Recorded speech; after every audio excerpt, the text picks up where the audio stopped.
Now the name Armageddon is derived from the term Har Megiddo, which is translated Armageddon. Har means hill, and Megiddon is the place. So when put together, it's called Armageddon, and in English the H is taken off, so it's Armageddon in English.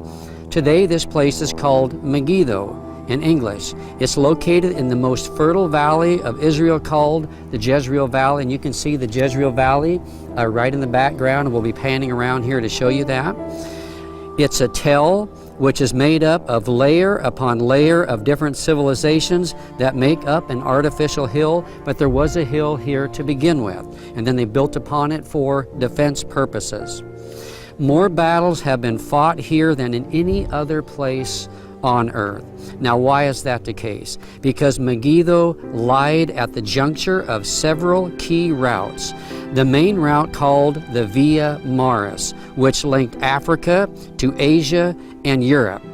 For this reason, any country who rose to world power had to control Megiddo due to its strategic location. And you can still see today the highway here runs by. It's a very busy highway. Why? Because it follows the original Via Maris. And many of the roads here in Israel are the same roads that were trafficked for thousands and thousands of years. So it's a very important place. One of the pharaohs, Thutmose III, said conquering Megiddo is like conquering 1,000 cities. Why? Because it was so important.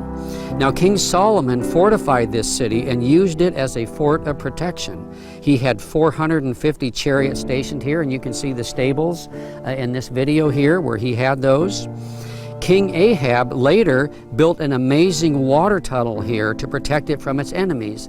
And so you can see down in this tunnel here where he carved it out so he could get water inside the city, so that warring armies outside couldn't stop their water supply and then dry them up, cause them to die of thirst.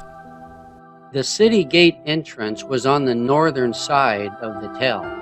Before the Israelites and Solomon used the tell, the Canaanites lived here and erected gates with 4 towers.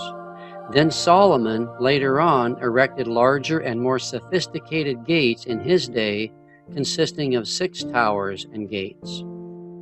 There was also the sacred area in the middle of the tell, where Canaanites erected around 17 temples in order to worship their false gods.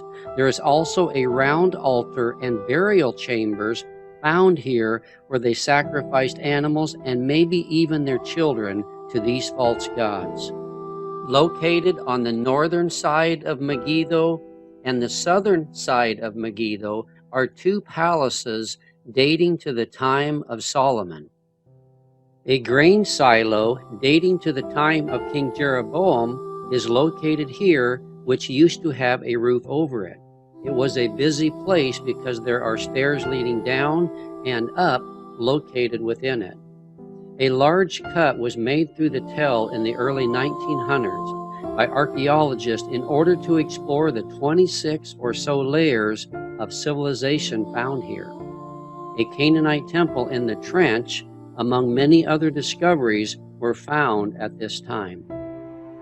Now let's look at what the Bible says about the great battle of Armageddon that will take place here at the end of the Great Tribulation period.